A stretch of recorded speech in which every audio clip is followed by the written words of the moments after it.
Na prática, eu sinto que quando se trata de saúde, isso é um pouco diferente. Eu acho que isso vale a pena colocar aqui, porque se você está construindo algum tipo de solução que de fato vai impactar ali um paciente, né, vai impactar ali um profissional de saúde, eu acho que existem alguns crivos que têm que estar presentes antes de, sei lá, soltar a primeira versão ali no mercado. Eu acho que existem algumas validações que têm que ser feitas antes.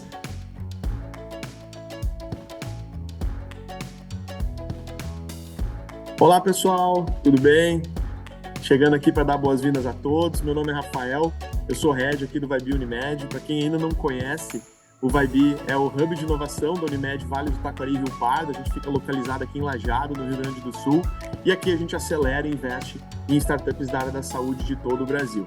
Como vocês já sabem, o objetivo do podcast do Vibe é trazer um pouco de conteúdo, é trazer um pouco de informação a respeito de tudo que acontece dentro do ecossistema de saúde, a partir da visão de founders, né? A partir das startups que estão na luta, estão no dia a dia aí, construindo soluções para melhorar a vida das pessoas. Nós estamos hoje no segundo episódio, né? Então a gente ainda está testando algumas coisas, melhorando outras, conforme os feedbacks que a gente vai recebendo. Então, se vocês também tiverem alguma contribuição, fiquem muito à vontade, a gente é todo ouvidos para continuar melhorando cada vez mais esse formato que a gente está criando a partir de agora. Antes de mais nada, Matheus, gostaria de agradecer a tua presença e pedir para que tu se apresente brevemente para a gente poder começar esse papo aí que tem tudo para render, tem tudo para ser muito bom. Fechou, então. Muito obrigado pelo convite, Sanata, por estar aqui falando para vocês. Meu nome é Matheus Araújo, eu sou CEO e founder da Alina, que é uma startup de gestão de saúde focada em atenção primária e coordenação de cuidado. Boa, muito bom. E aí, como a gente vem comentando, né, a ideia do podcast do Vibe é trazer assuntos, né, importantes que estão sendo discutidos no ecossistema e podem auxiliar outros empreendedores no dia a dia da sua startup, né? Então, óbvio que a gente quer escutar as histórias aí, as coisas que o Matheus já vivenciou, mas na prática a gente gosta muito de trazer um pouco temas assim que podem auxiliar os empreendedores que estão desenvolvendo alguma solução na área da saúde, que a gente sabe que é uma área super desafiadora, né? Que está cheio de desafios. Então, nada melhor do que escutar pessoas que estão vivenciando isso na prática e poder consumir um pouco desse conhecimento que eles têm com eles. Hoje, pessoal, a gente vai falar sobre desenvolvimento de produtos barra soluções para a área da saúde, né? Então, quais são aqueles aspectos que founders que estão com alguma ideia, que estão querendo entrar nessa área ou já estão começando, precisam prestar atenção no momento que estão desenvolvendo, né, que estão criando, tirando do papel esses projetos. Matheus, a gente acompanha desde o Batch 1 do Vibe, teve na primeira turma com a gente, e a gente viu toda a transformação que a Lina passou nesses últimos anos, então acho que é uma pessoa super capacitada para poder falar com a gente.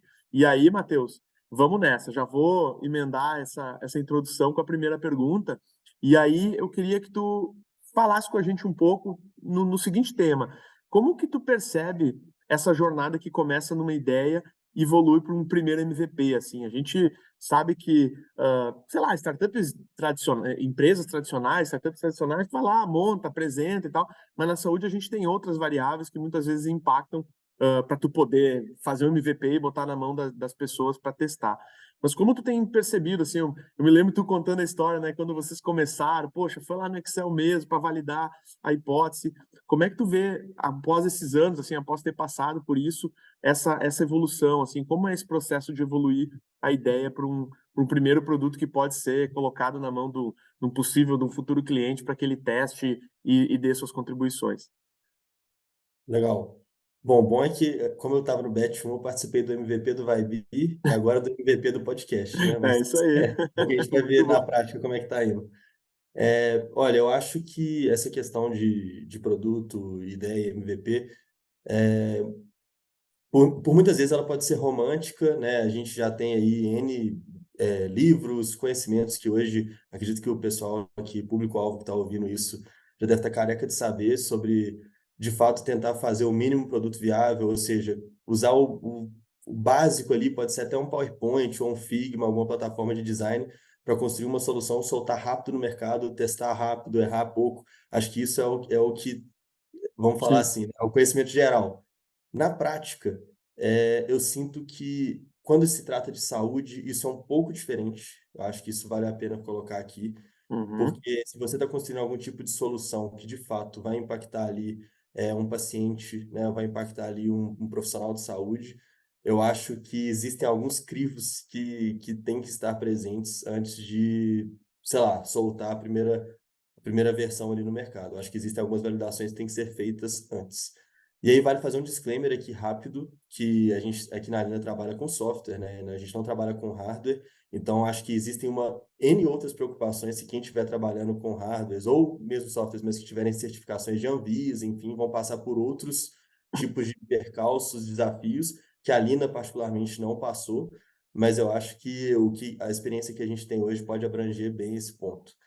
E eu acho, gente, que no final das contas, basicamente tem que ter claro a ideia do valor que você quer gerar para o seu cliente. E aí, com meio de o pessoal chama de discovery, né? Mas assim, fazendo muitas perguntas mesmo, tentando ali entender na pele do cliente qual que é esse desafio, como que ele enxerga isso. Não deixe ele guiar o seu desenvolvimento, pelo amor de Deus, porque isso acaba eh, te tirando ali daquele foco que é de fato entregar aquele valor da forma mais escalável, da forma mais perfeita possível. Então eu acho que você tem que entender muito bem essa dor ou essa geração de valor que você quer causar, conversar com o máximo de pessoas possíveis a respeito disso, pessoas que de fato têm ali chancela e conhecimento para estar falando sobre aquilo, porque tem muita gente que gosta de dar palpite, enfim, acha que está ajudando, mas eu acho que na prática você tem que tentar buscar pessoas que de fato vão ser aqueles seus futuros clientes, ou seus futuros usuários. Então, no final das contas, se a gente puder roubar uma frase da Y Combinator, assim, você tem que tentar fazer um produto que as pessoas amam, buscar isso o tempo inteiro. Então, você tem que conhecer muito seu público-alvo, conversar bastante com ele, ter uma visão clara de onde você quer chegar e construir isso a partir de feedbacks do seu cliente. Quando chegar na hora de construir, de fato, existem algumas soluções hoje. No nosso caso, a gente tentou usar soluções gratuitas, né? Começando a empresa não tem investimento, enfim, a gente não tinha muita condição ali de fato já sair construindo. Então a gente acabou optando por usar Excel, Google Sheets. Na hora que a gente foi fazer nossos primeiros painéis, a gente usava uma plataforma que chamava Data Studio, que era gratuita da Google, como se fosse um Power BI, só que de graça. E é isso, assim, eu acho que a gente tem que, no final das contas, tentar construir o esqueleto do que seria essa solução, minimamente apresentável para esse cliente, funcional, com toda essa questão da saúde, de fato, você não colocar uma coisa ali que possa colocar em risco, enfim, entregar alguma informação equivocada para um profissional, para um paciente, porque isso, de fato, é muito grave, né? Mas eu acho que o caminho é esse, assim, tem que soltar essa ferramenta, tem que ir testando, mas com um pouquinho mais de lapidação do que se fosse um produto para uma outra área, assim. Sim. A gente percebe muito esse discurso da mainstream, né, aquele discurso que, tem que fazer, tem que ir rápido, bota na mão do cliente e tal. Infelizmente, sei lá, ou felizmente, é difícil dizer, mas a saúde ela tem esse viés um pouco diferente. Eu acho que por isso, às vezes, os hubs, aceleradoras, né, outros espaços que vivenciam a saúde talvez entendam isso um pouco melhor e aí também não ficam colocando essa pressão demasiada por ver um MVP, quando na verdade toda essa parte inicial que tu falou de conversar com as pessoas talvez seja esse primeiro essas primeiras informações que tu precisa para depois, quando for realmente construir algo, ela realmente funcionar, né? E aí, por isso, eu já queria emendar essa segunda pergunta, assim, que tu falou um pouco disso nessa tua primeira resposta, que assim, como tu identifica e entende necessidade dos usuários ou os pacientes quando tu está criando um produto para a saúde, né? Tu falou, conversa com usuários, conversa com pessoas-chave que estão ali, mas primeiro, onde achar elas, como achar elas, e segundo, que tipo de pergunta tu faz, porque para evitar o enviesar ou evitar que nem tu falou, né? Ela mesma começa a te guiar a criar um produto que talvez já exista ou que vai ser só importante só para ela, e aí depois quando tu for para o mercado tu não vai ter clientes para comprar além daquele único cliente inicial. Como é que tu faz esse jogo do discovery aí, né, que tu comentou? Então, eu acho que, assim, isso é uma prática que cada um vai encontrar com o tempo, a melhor para ele, né. Acho que no final das contas a gente acaba entrando um pouco em teoria, a gente leu alguns livros aqui, eu particularmente gosto muito na construção de produtos, especificamente aquele livro que chama Sprint, um com a capa azul, assim, não lembro qual que era o autor, depois a gente pode buscar isso. Mas ele fala em você rodar um produto da concepção ao protótipo em uma semana, de segunda a sexta, conversando com especialistas, enfim. E a gente coloca isso muito na prática, eu acho que no início a gente seguia muito à risca, assim, até os minutinhos que ele colocava, e com o passar do tempo, com um pouco mais de bagagem, isso acabou ficando um pouco mais empírico do que teórico, assim. Então a gente foi aprendendo na prática e colocando. Um ponto que você colocou que é irrelevante é como achar essas pessoas. Isso na área da saúde pode ser desafiador. Exemplo, talvez esse meu exemplo seja até interessante, porque eu não sou um profissional de saúde, eu sou engenheiro civil, então eu não estava nesse mercado, eu não tinha acesso, a pessoas desse mercado quando a gente foi iniciar, nem os meus sócios são profissionais de saúde. E eu acho que o grande divisor de águas para a gente conseguir conversar com pessoas-chave foi participar de programas de aceleração como o Vibe.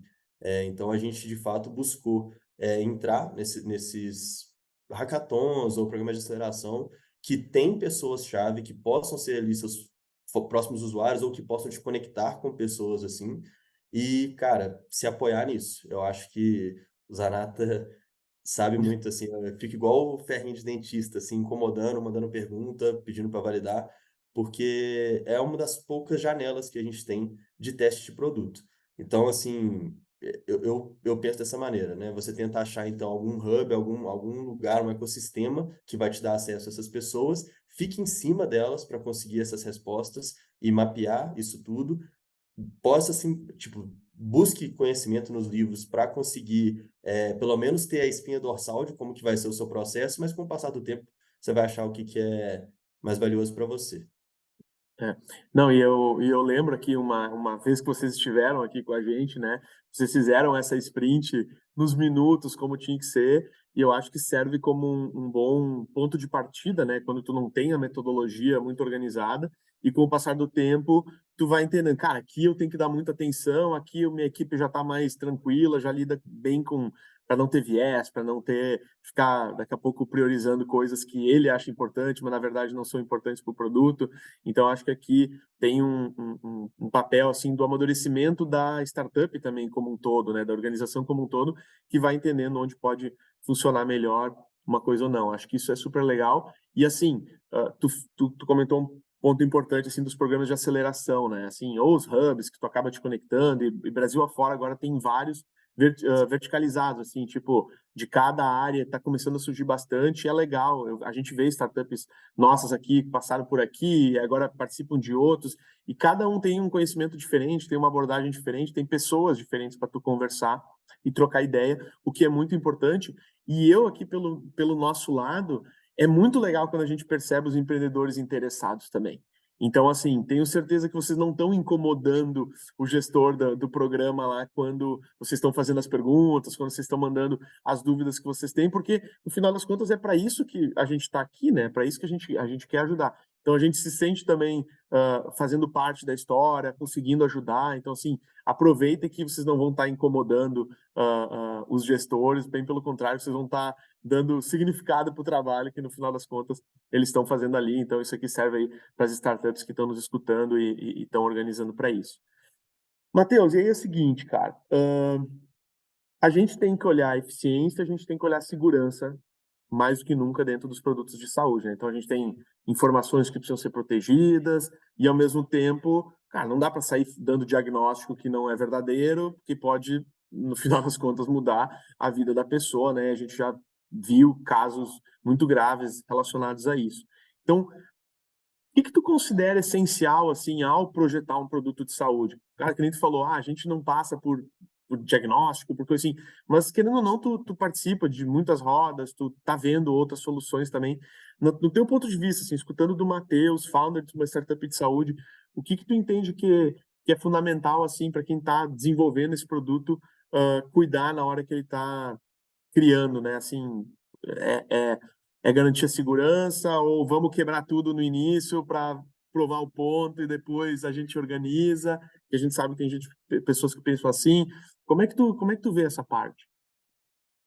Olha, eu acho que, assim, a gente fundou a startup em 2019, então já se falava, mas não estava em vigência a LGPD aqui no Brasil. E você falou do ponto aí de proteção de dados, a gente hoje é uma startup que a gente se conecta com N fontes de dados, que inclusive são dados sensíveis, né, dessas pessoas de saúde, dados que vêm do prontuário, dados que vêm da própria operadora de saúde.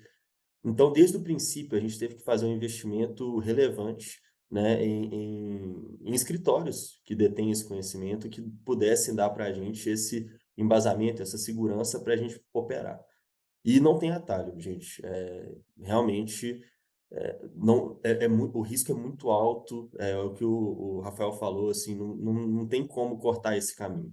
Para você conseguir trabalhar nesse mercado, você tem que ser aderente à legislação que está vigente nele, e por mais que você tenha aí um founder que tem esse conhecimento por trás, cara, eu acho que hoje existem vários escritórios especializados nisso no Brasil, escritórios excelentes, inclusive referenciados, ganhando prêmio aí mundo afora, e que podem te dar toda essa segurança. Claro que isso vai ter um investimento, mas é um investimento que você vai precisar para nascer. Assim, isso tem que estar. Sim. Você pode ter a melhor ideia do mundo, mas na hora que você for fazer a continha ali de quanto que você vai precisar para tirar isso do papel, além da conta de fazer o MVP, pode ter certeza que vai ter toda essa parte jurídica de adequação e você tem que levar muito a sério, fazer treinamentos, colocar isso dentro da cultura da sua empresa. Eu acho que esse é um ponto também que passa batido. Então, hoje aqui na Lina, por exemplo, a gente tem um manual de cultura e todas as pessoas que entram, todos os funcionários, recebem um treinamento com esse escritório de LGPD para explicar para eles a natureza dessas informações, o quanto que eles são responsáveis, aqueles que de fato terão contato, igual nossos desenvolvedores têm contato com esses dados a partir do banco de dados. Então, eles têm que ter uma série de boas práticas que têm que estar imbuídas nele. Assim, não pode. Uhum. Qualquer risco, qualquer errinho pode causar um vazamento e isso seria o fim, Sim. literalmente. Uhum. Então, acho que isso é um dos pontos mais importantes, relevantes, tem que ser olhado com muita cautela desde o princípio, desde a fundação da É. startup. Eu acho que aqui vem, a gente volta lá para o início do nosso papo, né? Do cuidado que uma startup de saúde precisa. Óbvio que startups de outros setores também precisam se preocupar com segurança dos dados que eles têm ali e tal, mas a gravidade que envolve os dados de saúde da pessoa são muito grandes, né? Então, assim, são cuidados que talvez uma startup de um outro setor que está começando, não, vamos um blitzscaling da vida, vamos escalar, vamos crescer, depois a gente organiza a governança de dados, as informações que a gente tem aqui, ou assim, enquanto a gente não for grande o suficiente, ninguém vai querer invadir os nossos bancos de dados, então deixa assim, não precisa proteger tanto, e na prática, na área da saúde, que nem tu falou, né, é um investimento que tem que ser feito desde do dia zero, assim, a concepção de produto e proteção tem que andar lado a lado, né? Só um comentário também a respeito disso, que eu acho que é um comentário prático que pode chancelar isso que a gente está falando. No início, gente, quando a gente foi testar com as primeiras empresas, a gente que era o chato da história. Chato, assim, né? Os adequados. A gente chegava com o nosso DPO já nomeado e falava: olha, vocês vão me passar esse dado e tem que ser dessa maneira, tem que respeitar isso, a transação tem que ser dessa forma. E o pessoal falava: não, a LGPD não está valendo ainda, a gente pode mandar por e-mail, por exemplo. E hoje, beleza, desde sempre a gente estava resguardado, tá? Deixando claro aqui. Só Sim, que é o contrário. Hoje, para você fazer um piloto, sabe, participar de uma base teste ali com 1.000 pessoas para mostrar ali de fato seu produto funcionando, gente, vai vir DPO das duas partes. Você vai ter que mostrar toda a sua adequação, questionário de segurança, tudo isso para você testar um conceito, literalmente, na POC.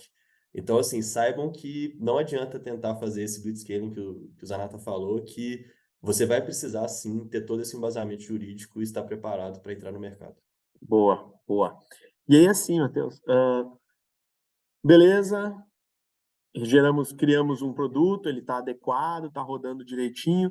E aí eu queria te perguntar assim, como é que tu, na trajetória de vocês, ou até opinião mesmo, assim, talvez de coisas até que talvez tu teria feito diferente, como é que tu aborda a validação e os testes desse novo produto de saúde, né? Porque às vezes tu não consegue testar ele diretamente com o paciente, porque a empresa que está te contratando vai dizer, não, eu não posso colocar o meu cliente em contato com uma solução que ainda não está 100% validada. Como, não é pular essa etapa, mas como assim lidar com essa etapa que é super importante, ou seja, beleza, passamos, né, conversamos com um monte de pessoas, juntamos, organizamos e desenvolvemos um produto, agora a gente precisa botar na mão dos primeiros usuários para que eles possam testar. Como tu vê essa etapa, assim, quais são ah, os cuidados e barra ações que talvez auxiliem empreendedores que estão nessa etapa a conseguir botar o produto na mão de um paciente para realmente mostrar o valor para a empresa que está te contratando, nessa parte assim, queria te ouvir um pouco nesse sentido. Beleza. Na prática, o que que a gente faz? Todo e qualquer desenvolvimento, por mais simples que ele seja, do nosso lado aqui, a gente vai tratar ele como um MVP. A gente vai tratar ele como um novo produto, e a gente vai ter que fazer toda essa parte teórica e, obviamente, prática para construí-lo. Então, muitas vezes isso vem, a gente começa a escutar, os clientes começam a pedir ou solicitar certas coisas, ou a gente entende que o mercado está caminhando para um determinado lugar que a gente vai ter que adequar certas pontas. Então, tudo começa na ideação, Uhum. o que vai Sim, ser e tal. A partir daí, a gente vai construir os primeiros protótipos bem ruins, vamos falar assim, bem o grosso assim, de como que seria essa solução. E aí, com essas entrevistas que a gente vai fazendo, igual a gente hoje, a gente tem acesso a muitas pessoas, né, clientes, enfim, a gente pode testar isso mais fácil. Mas lá atrás seria indo lá no Rafael, batendo, mandando um WhatsApp para ele e falando: "Ô, você consegue uma reunião comigo com um médico de família? Que eu preciso testar um conceito aqui de atenção primária aplicado ao produto." Então a gente ia conseguir essa entrevista. Nessa entrevista a gente ia primeiro pegar conceitos, e trabalhar essa ideia de fato, eh, como que funciona o dia a dia dele, como que ele quer chegar nesse determinado lugar, e aí para a gente, a partir daí, construir e melhorar esse protótipo que a gente está construindo. A ideia desse protótipo é que você não envolva absolutamente nada de desenvolvimento, porque isso é uma hora cara que você vai ter na sua empresa. Então a gente usa uma ferramenta aqui que chama Figma, que é muito boa para isso. A gente constrói esse protótipo totalmente funcional, inclusive cada clique, até o hover, que é quando você passa o mouse em cima de um botão e ele troca o status assim, até isso a gente coloca. Então o usuário final, ele não consegue distinguir se o nosso produto existe e já tem um mundo de código por trás, ou se de fato é só uma fachada, de design e experiência para aquele produto. Então a gente tem que chegar nesse ponto. Quando sim. chega nesse ponto que a gente faz os testes que você comentou. E aí, basicamente, o que a gente tem que fazer é quase que uma entrevista de uso de produto, onde a gente tenta falar o mínimo possível, entregar esse protótipo na mão de um cliente funcional, colocar ali um computador na frente dele, ou então a gente pode, essa plataforma tem como você mandar um link para a pessoa e ela clica e abre o sistema na frente. Então ela vai sentir que ela está dentro de uma plataforma funcional. A partir dali você vai falando assim, se você fosse, por exemplo, adicionar uma condição de saúde a um paciente, como você faria? E você vê a pessoa espelhando a tela, se ela está tendo dificuldade, quantos segundos ela demorou para conseguir encontrar onde o botão está, e aí, a partir daí você vai anotar tudo isso. Então não é tanto um diálogo, e sim você pedindo para aquela pessoa executar ações que você já imaginou como ela seria, já prototipou, e a partir daí você vai vendo as dificuldades e dúvidas que aquele cliente está. Eventualmente, você vai chegar num ponto que a sua tela vai estar intuitiva, agradável o suficiente para aquele usuário, e a partir daí ele vai usar. Isso a gente está falando com profissionais de saúde. O Zanata trouxe aqui do paciente. O paciente é mais simples, porque todos nós somos. Todos nós, em Uhum. algum momento, já fomos em algum hospital, tivemos alguma experiência positiva ou não. Então, você pode pegar pessoas próximas mesmo, parentes, amigos, enfim, pessoas próximas, até mesmo funcionários que estão fora do projeto para não ter nenhum tipo de contaminação de viés, e pedir para ele testar a plataforma. Então, praticamente sempre que a gente quer testar a usabilidade do paciente, a gente vai mais dentro de casa, e usabilidade do profissional de saúde, aí de fato não tem como pular essa etapa. A gente tem que pegar pessoas que têm, porque já está na cabeça delas, são pessoas que já estão acostumadas a mexer em prontuários, e prontuários são feitos mais ou menos dessa forma. Eles estão acostumados a mexer em, sei lá, pedido de medicamento, receita, e isso já tem uma estrutura há anos que é feito dessa determinada forma. Então você tem que respeitar um pouco a experiência e da onde esse profissional está vindo na hora que você está construindo uma nova experiência para ele. Sim. Acho que é isso, Então assim. aqui entra um pouco do. Até a gente nem tinha se preparado para falar sobre isso, mas essa parte da prototipação envolve muito a usabilidade, né? Então, assim, o que tu falou assim, cara, eu vou fazer um negócio não para ver se funciona ou não, mas para ver se o cara vai conseguir fazer as coisas que eu estou imaginando, mesmo que o resultado seja um resultado fictício ali, tu primeiro vai provar se aquilo se ele vai conseguir abrir, fechar, adicionar usuário, sei lá, aquela coisa Exato. daquela hipótese que tu teve inicial para ver se o, porque não adianta, né, gente? Vamos pensar aqui, né? Um produto que faz tudo, Tipo assim, ele é incrivelmente capacitado, capaz de fazer qualquer coisa, mas tu abre a tela dele e não tá intuitivo, né? Então, é isso aí. E aqui eu acho que vale para os dois, né? Tu falou antes do vocês são software, né? O hardware também, assim, as pessoas procuram um botão para ligar, né? Tipo assim, cara, não, tem que ligar no app, tá? Mas como é que o cara vai saber disso, né? Então, assim, tu vai ter que explicar isso para ele. Então, eu acho muito essa parte do design, assim, de ter essa experiência de quem vai usar bem redonda, muda também a concepção a respeito do produto, né? Tipo, daqui a pouco tu vai achar que o produto é melhor, que ele tá mais intuitivo, ele tá nem que o resultado em si do que ele entrega às vezes pode ser eventualmente até menor do que um outro que não tá tão bem desenhado. Exato. E não necessariamente você tem que seguir ali todas as experiências que essa pessoa já teve. Você falou uma coisa que eu achei curiosidade legal de colocar aqui. Você vai fazer um hardware, ele tem que ter um botão de ligar. Ah, não, tem que entrar no aplicativo, conectar no Bluetooth para ligar e tal. Talvez seja uma experiência um pouco mais quebrada, vamos falar assim. Mas a primeira, assim, né, via de regra, todos os hardwares que a gente usa, sei lá, um controle remoto para ligar uma TV e tal, todos têm um botão de ligar. E aí, lá atrás, quando a Apple foi lançar o primeiro iPod com o Steve Jobs, ele sempre teve esse conceito muito minimalista, de tentar deixar Uhum, o mínimo de teclas, o mínimo de informações e entregar para o usuário somente aquilo que ele achava que o usuário precisava. Ele sempre foi muito sim. intuitivo. E aí ele falou, cara, a gente vai lançar um hardware que não tem botão de ligar. E aí, na época, as pessoas ficaram assim: "Não, mas como que vai fazer isso? Ninguém vai saber ligar isso daqui". Ele falou: "Não, eles vão aprender, porque eu poderia apertar lá o botão de play e pause e segurar que ele ligava ou desligava". E aí, se a Uhum, gente com o passar do tempo, as pessoas já vão entender isso. E até hoje o iPhone, o mesmo botão que você tranca a tela, né, ele é sim. utilizado para ligar, então ele usou conceitos para fazer isso que eu acho que são Isso. interessantes, assim. Isso aí. É, eu acho que tem essa. Mas a jornada tá mapeada, né? Então, assim, tu Sim, sente como tu claro. consegue colocar ali, ou tá minimamente explicado, né? Mas muito bom mesmo. Ahn, deixa eu olhar aqui. Tu falou ali de algumas metodologias, assim, do sprint, agora quando tu estava explicando mais ou menos o passo a passo, assim. Hoje, tu diria que para uma startup que está começando, é melhor ela buscar metodologias e que existem, assim, dar uma pesquisada e olhar para metodologias, ou tu acha que dá para fazer, dá para encarar, construir alguma coisa dentro de casa, assim, principalmente na parte de desenvolvimento, assim, vale a pena pensar uma nova forma de prototipar ou seguir modelos que já estão no mercado é um caminho mais interessante? Cara, eu com certeza seguir os modelos que estão no mercado é um caminho mais interessante. Se a gente parar, são milhões de pessoas hoje que devem trabalhar já seguindo essas metodologias. Então, assim, mesmo que você, enquanto founder, eh, não veja tanto valor ou queira fazer as coisas da sua maneira, quando você for contratar a equipe, essas pessoas vão ter experiências e vivências trabalhando com essas metodologias. Eu não conheço hoje uma empresa de tecnologia, eh, vamos falar assim, de pequeno porte para cima, que não trabalha com Scrum, com Sprint, com histórias, né, que é como a gente fala, as tarefas assim a serem desenvolvidas.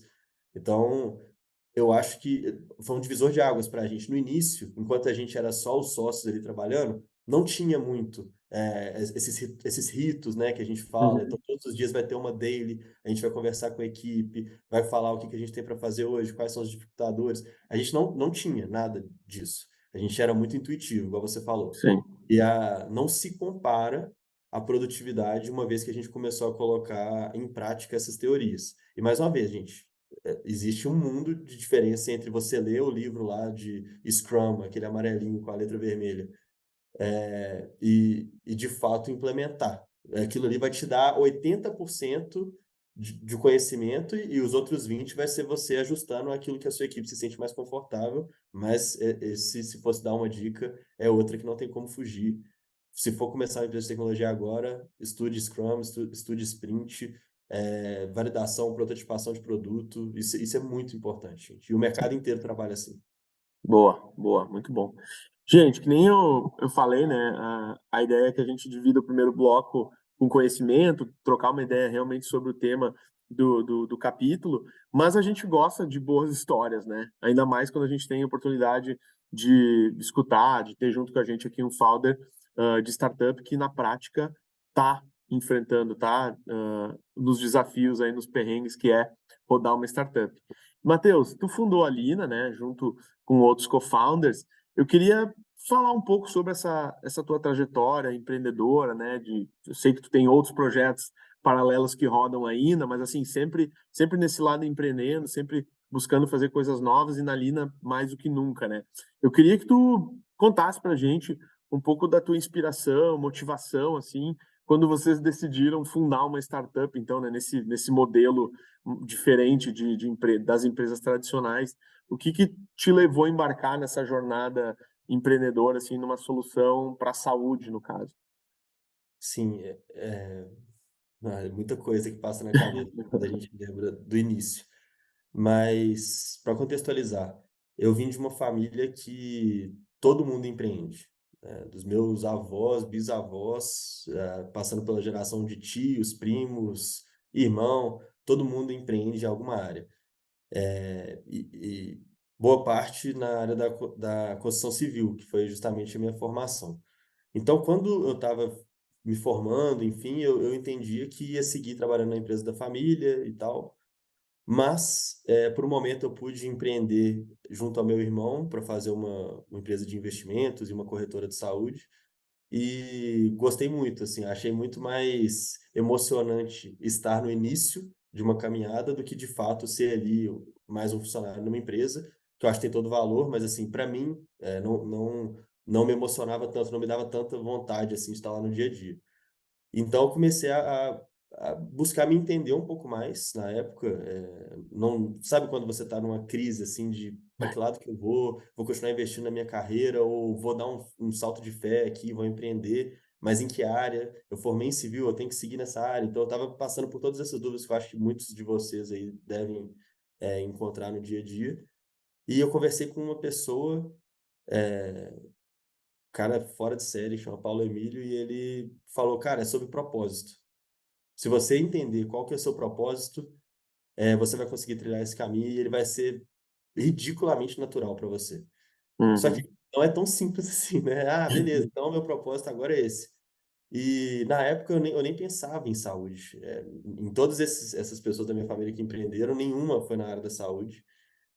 Mas uma coisa ficou clara para mim na época, que era praticamente todos esses negócios que eu participei, trabalhei ou fundei, era sócio, eles não é demérito nenhum falar isso, tá, mas eles visavam o lucro e puramente isso, né, então era um negócio que a gente falava: "Cara, existe um nicho de mercado aqui, a gente entende que pode concorrer, a gente entende que isso vai dar um resultado, frente ao investimento se tem um retorno atrativo, bora fazer". Então, assim, Uhum. empreender, e ali no final do balanço você vai ganhar o retorno que você busca enquanto empreendedor. E isso, cara, por mais que seja o que movimenta tudo, não é aquilo que brilha seu olho. Pelo menos se você não está visando apenas isso, não vai brilhar o olho. Então, no final das contas, o que eu pensei foi que eu queria criar alguma coisa que de fato pudesse impactar a vida das pessoas. E isso não é conto de historinha, de Sim, founder, pra ficar bonito, assim, é de verdade. O que eu senti era, gente, eu acho que a gente que está aqui hoje, a gente teve muitas oportunidades maravilhosas na nossa vida, sabe, de boa família, boa escola, boa formação. Então a gente tem todas as ferramentas na nossa mão para fazer literalmente qualquer coisa. E eu sentia que eu era privilegiado demais para não estar buscando algo que de fato pudesse fazer diferença na vida das pessoas, o que acabou me aproximando um pouco, da saúde, mas via essa corretora que a gente era sócio na época, ela trabalhava com seguro de saúde em algumas empresas, e ele começou a falar disso, de BI, de People Analytics, de Health Analytics mais tarde, e eu fui começando a entender como que a gente poderia usar esses dados para gerar impacto, e foi aí que clicou. Eu Cara, isso é o que motiva você a passar por todas as dificuldades do dia sim. de Vai ser aqui que eu vou fincar o pé e vou tentar gerar minha contribuição. exato. Mais ou menos isso. Bom, bom demais. Tá, e falou, né? A Lina, gente, para quem não sabe, era Tresfy lá no início, né? Sofreu um rebranding aí no meio do caminho, Necessário, eu mas diria. conta pra gente cara, o que que faz a Lina, no final das contas, assim, um pitch de elevador aí para quem tá escutando a gente e se tivesse que ter uma ideia do que a Lina faz, conta aí. Eu gosto de contar uma historinha. Eu acho que é melhor do que o pitch de elevador, porque a gen Boa. às vezes a pessoa que está nos escutando também não é tão técnico, assim, da área da saúde, enfim. Então, basicamente, o que a gente faz, gente?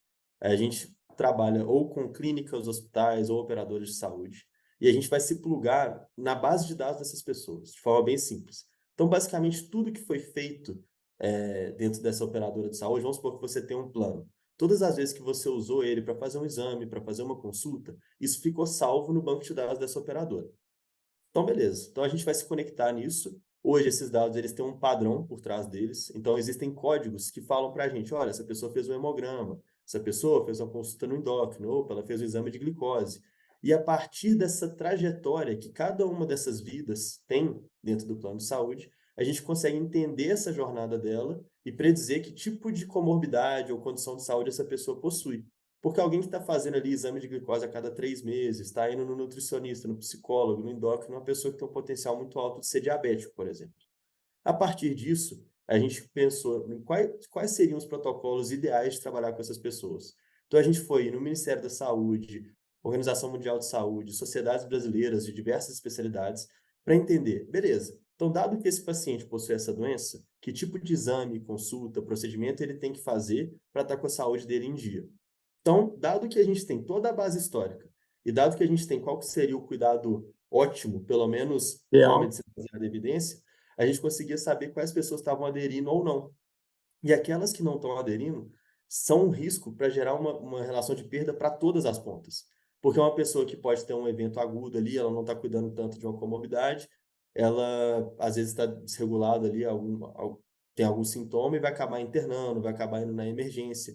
Então, basicamente, o que a gente faz é gerar uma relação para que essa operadora ou clínica ou hospital, enfim, possa entrar em contato com esses pacientes que estão talvez até esquecendo de cuidar da saúde e Sim. contribuir para que ele consiga, de fato, seguir ali à risca o que está sendo pedido, de tal forma que a gente gera valor, gera saúde para aquele paciente e diminui o risco dele ter qualquer tipo de evento mais grave, que no final das contas traz mais sustentabilidade para o setor, enfim. Sim. Acho que Aqui acho que entra muito aquela coisa de cuidar da saúde, né?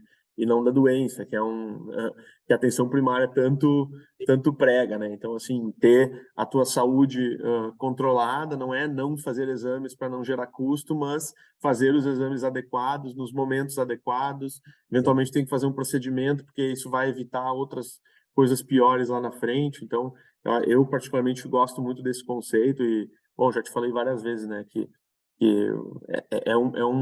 é uma onda que veio para ficar, assim. Eu não vejo a saúde ah, mais sem esse monitoramento, assim, das condições, de garantir que as linhas de cuidado estejam sendo seguidas para que as pessoas realmente vivam em saúde. Então, a pessoa tá jovem ali, não precisa se preocupar muito, mas, cara, um diabético, um hipertenso, uma pessoa com mais idade, né, tem que ter, e às vezes individualmente a gente não consegue, já se provou, né? Tá provado que individualmente a gente não consegue cuidar tão bem da nossa saúde. Então, poxa, se tem sistemas por trás rodando, indicando isso para a gente, facilita muito a vida e com certeza vai fazer com que a gente tenha uma qualidade de vida muito melhor nesse sentido, né?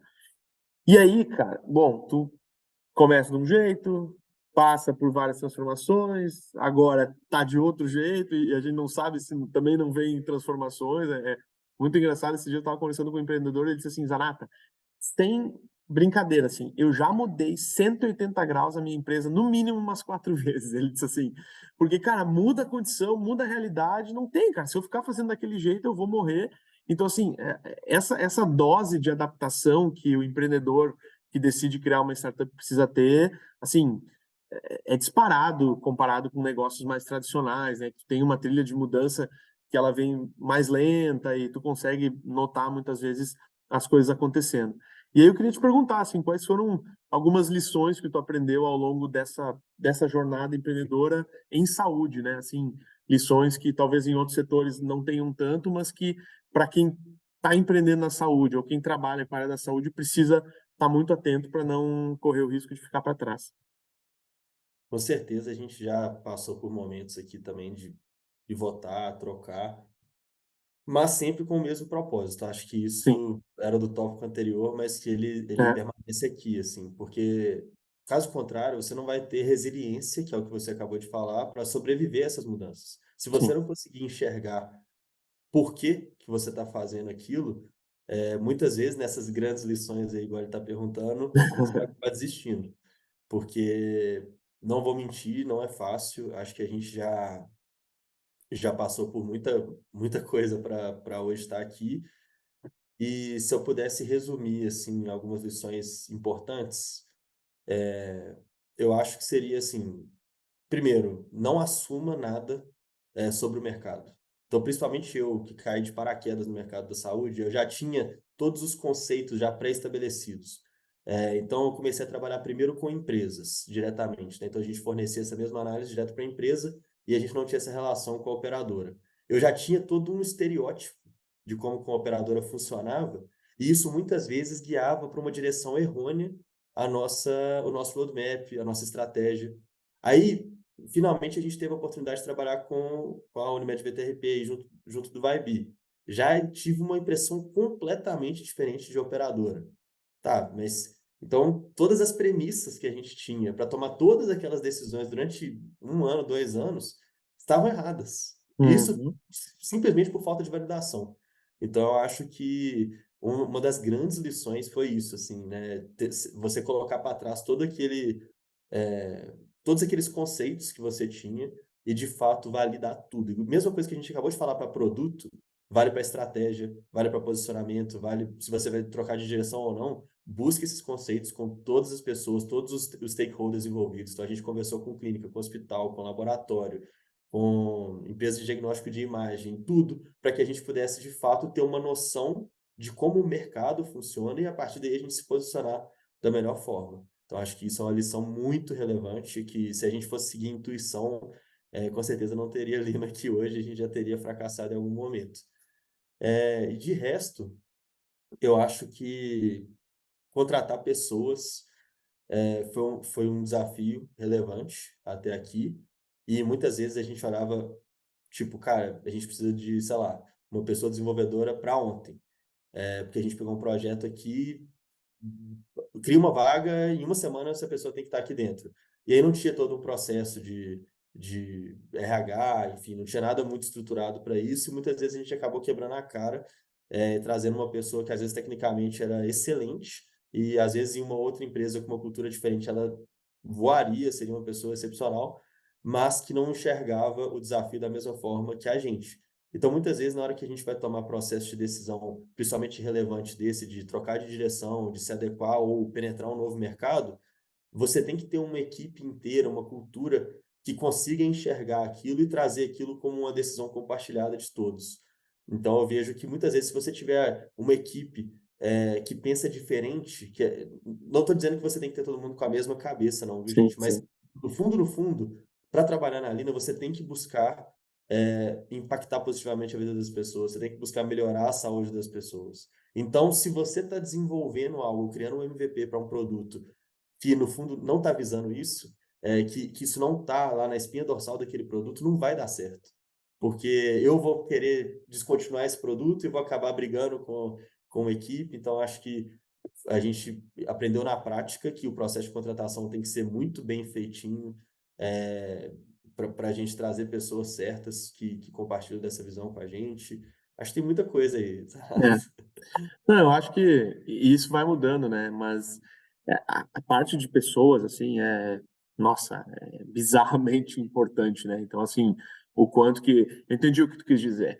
Não é assim, todo mundo tem que pensar que nem o Matheus. Existem os Não, momentos de questionar, existem os momentos de trazer outros pontos de vista, mas aquele propósito que tu comentou lá no início, né? De, poxa, a gente quer impactar positivamente a vida das pessoas. Porque é fácil se perder nesse meio do caminho, né? A gente diz assim, sim. todo o dinheiro que vem às custas de um mau atendimento ou de um serviço mal feito não pode ser chamado de lucro, porque ele está matando o teu negócio, mesmo que devagarinho, mesmo que silenciosamente, né? Então, tu ter isso, o usuário lá na ponta, como o grande alvo, assim, a ser perseguido por toda a empresa, realmente isso faz muita importância e, e não adianta, né? Na hora de tomar decisões mais sérias, assim, tipo de, cara, isso aqui vai impactar a vida de todo mundo. Se eles não tiver comprado contigo, cara, não anda, assim, dá 2, 3 meses, dá 6 meses, a galera começa a sair, aí aquela estrutura que tu tinha não funciona mais como tu gostaria, e quando vê, tá apagando incêndio que não precisava, né? Coisas assim que não precisaria estar acontecendo ali, não precisava estar tirando tua energia naquele momento, mas acaba tirando porque, sei lá, deu uma desestruturada, precisa reorganizar as coisas, né? Não, mas show de bola. Cara, a gente tenho certeza que a gente ia ter muita história para contar aqui, valeria um bom, uma boa conversa ainda por muito mais tempo, mas a gente quer manter o nosso tempo também. A gente vai chegando ao final desse segundo episódio aqui do podcast do Vibe, né? Matheus, te agradecer imensamente tua participação. Cara, várias coisas que tu falou aqui já tocaram, já geraram insights assim para as coisas que a gente faz por aqui também, e tenho certeza que essa discussão ajudou muitas outras pessoas a entender um pouco melhor sobre esse processo que é tirar um projeto do papel, como a gente pode se preparar um pouco melhor para esses desafios que a gente tem pela frente e ainda essas oportunidades que vão surgir, né? A gente percebe ainda na saúde um momento assim muito importante. Essa semana ainda conversava com 2 ou 3 fundos assim que estão construindo teses em cima da área da saúde, então tá chegando os recursos que muitas vezes as startups reclamavam que não tinha tanto para a área da saúde, e a gente ainda tem vários desafios na parte de um setor um pouco mais fragmentado, um setor que ainda precisa se organizar um pouco melhor, mas nada melhor do que startups e empreendedores com boas intenções, com bons propósitos e com essa sede, essa vontade de fazer acontecer para resolver tudo isso. Matheus, eu te passo a palavra aí para se despedir, deixar teus contatos, rede social, para seguir a galera aí, e aí na sequência eu finalizo por aqui. Fechou. Queria só, para finalizar aqui também, dizer para todo mundo que está ouvindo, pessoal, que empreender na saúde, você não precisa ser da área. Eu passei por vários desafios aqui, gente. Quando eu saí da engenharia, eu não sabia nada do que era sprint, Scrum, metodologia ágil, Kanban, que seja, prototipagem de produto, entrevista, absolutamente nada, tá? Eu fundei a empresa assim, e com o passar do tempo, eu fui buscando esses conhecimentos. Então, assim, se eu conseguisse, esse negócio está caminhando, é porque eu acredito que todo mundo seria capaz de fazer também. Então, não tenha medo de dar esse salto de fé, tem muita coisa aí gratuita. Todo esse conhecimento que eu falei aqui, não foi pagando curso aí, fazendo MBA fora de milhões, zero. Então, é conhecimento prático que você consegue pegar pela internet. Então, usem isso para conseguir fundar suas empresas e contribuir para um futuro da saúde melhor para o Brasil, que no final das contas é o que está todo mundo aqui buscando. Meu nome é Matheus Araújo, para me achar no LinkedIn é só buscar isso, Matheus com TH, Instagram, mateus.th.mca, e o site é linasaude.com.br. Se vocês puderem dar uma acessada lá, seguir nossa página no LinkedIn, chama Lina. É isso, pessoal. Obrigado por me aguentarem aí durante esse podcast. Espero ter contribuído com vocês também. Não, muito bom. Depois aqui na barra a gente coloca todas as informações aí, inclusive de algumas citações aí que foi colocando para a galera poder depois buscar. Gente, obrigado a todos que nos escutaram ou nos assistiram até aqui, né? Comentem para a gente o que vocês acharam, nos enviem possíveis pautas aí que vocês acham importantes para abordarmos por aqui. Segue o Vibe, né? O vibeunimed.com.br, no Instagram, @vibeunimed, no LinkedIn Vibe. E a gente está lá também construindo, propagando essa questão da saúde, do desenvolvimento da inovação dentro do ecossistema da saúde, que é super importante. Nos vemos no próximo aí. Matheus, obrigado. Obrigado a todos aí. Nos vemos. Até a próxima. Valeu, pessoal.